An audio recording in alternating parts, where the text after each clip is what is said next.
A ver, pensemos un momento en algo que nos afecta a todos, todos los días. El estado de nuestras calles, la seguridad en el barrio, las luces de la ciudad. Todo eso depende de cómo se gasta el dinero público. Pero, ¿qué pasa cuando ese dinero parece tomar, digamos, un desvío un poco inesperado?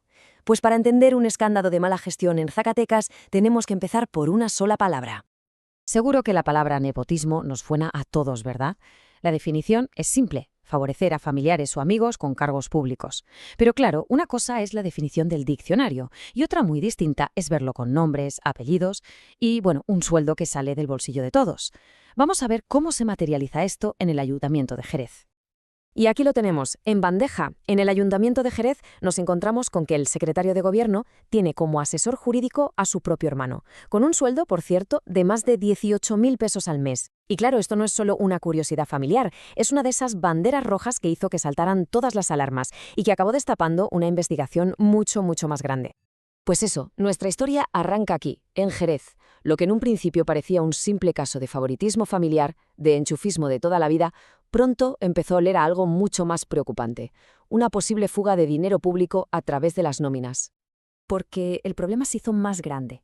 Ya no era solo una cuestión de a quién se contrataba, sino de cuánto se le pagaba. La sospecha de los salarios inflados apuntaba a que el dinero público se estaba usando para pagar sueldos totalmente desproporcionados, sin ninguna justificación aparente.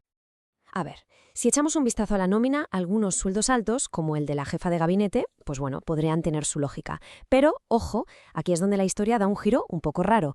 El chofer del alcalde, más de 28.000 pesos al mes. Es una cifra que salta a la vista enseguida y que lógicamente te obliga a preguntar: ¿de verdad está justificado este gasto?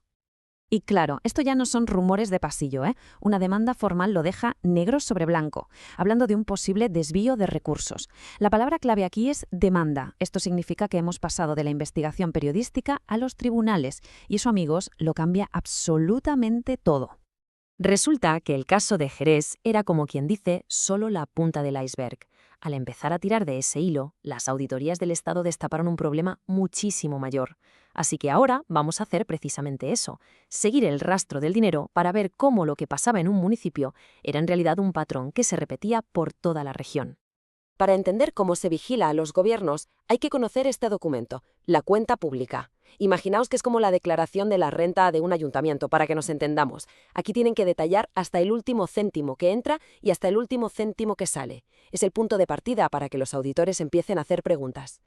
Y fijaos, aquí tenemos la prueba. Ya no hablamos de artículos de periódico, no.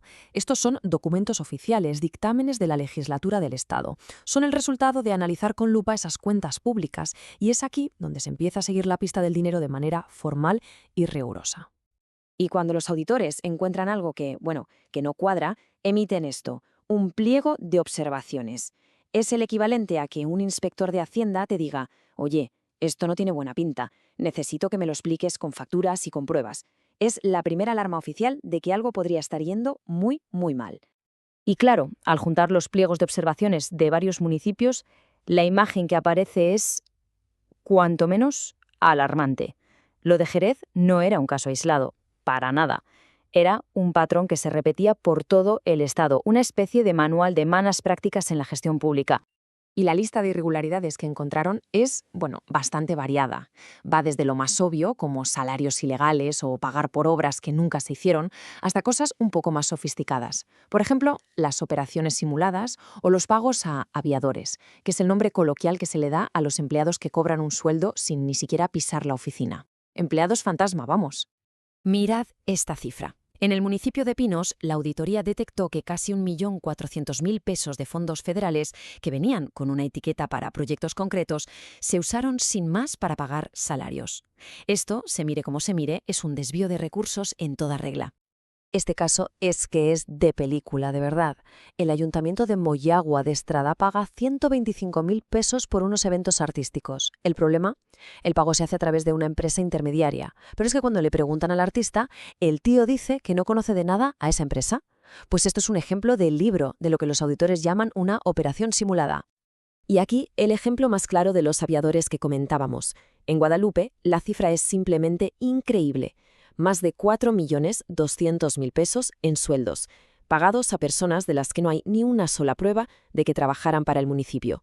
Son literalmente millones de pesos pagados a fantasmas en la nómina. Vale. Después de ver todos estos datos, estos términos tan técnicos, la gran pregunta es, ¿y todo esto en qué nos afecta? ¿Por qué debería importarnos un pliego de observaciones o una auditoría? Bueno, pues la respuesta es más sencilla y directa de lo que parece. Porque no estamos hablando de dinero abstracto ni de números en un papel. Cada peso desviado, cada peso pagado de más o gastado en un empleado fantasma es un peso menos para arreglar un bache, para equipar un colegio o para contratar más policía. El impacto de esta mala gestión es real y lo sufre toda la comunidad.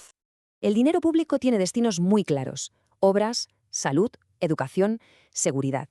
Pero claro, cuando las auditorías revelan que millones de pesos se están fugando por la alcantarilla de los salarios inflados o los contratos simulados, significa que estas áreas, que son vitales, se quedan sin los fondos que tan desesperadamente necesitan. Muy bien, se han detectado los problemas. El desastre está a la vista. Pero, ¿y ahora qué? Afortunadamente, existe un proceso, un camino diseñado para exigir responsabilidades y, al menos en teoría, corregir estos fallos. La herramienta clave para actuar es esta, la responsabilidad resarcitoria. Suena un poco técnico, ¿verdad? Pero la idea es muy simple y muy potente. No es una simple multa, es un mecanismo legal que busca que el dinero perdido vuelva donde tiene que estar, a las arcas públicas, obligando a los funcionarios responsables a devolverlo de su propio bolsillo. El proceso en realidad sigue unos pasos bastante lógicos. Primero, la auditoría detecta las irregularidades. Segundo, los funcionarios señalados tienen derecho a defenderse, a presentar sus pruebas y justificaciones. Si no consiguen aclarar las anomalías, entonces se inicia el procedimiento formal para determinar esa responsabilidad financiera. Y el último paso puede ser, como hemos dicho, la obligación de devolver el dinero y enfrentarse a otras sanciones. Y terminamos con esta reflexión. Un caso de nepotismo en un pueblo puede parecer un incidente aislado, pero cuando las auditorías oficiales nos muestran un patrón de salarios inflados, de empleados fantasma y de operaciones simuladas que se repite en múltiples municipios, el problema es mucho más profundo. Nos obliga a cuestionarnos la salud general de las instituciones que se encargan de gestionar lo que, al final del día, es de todos.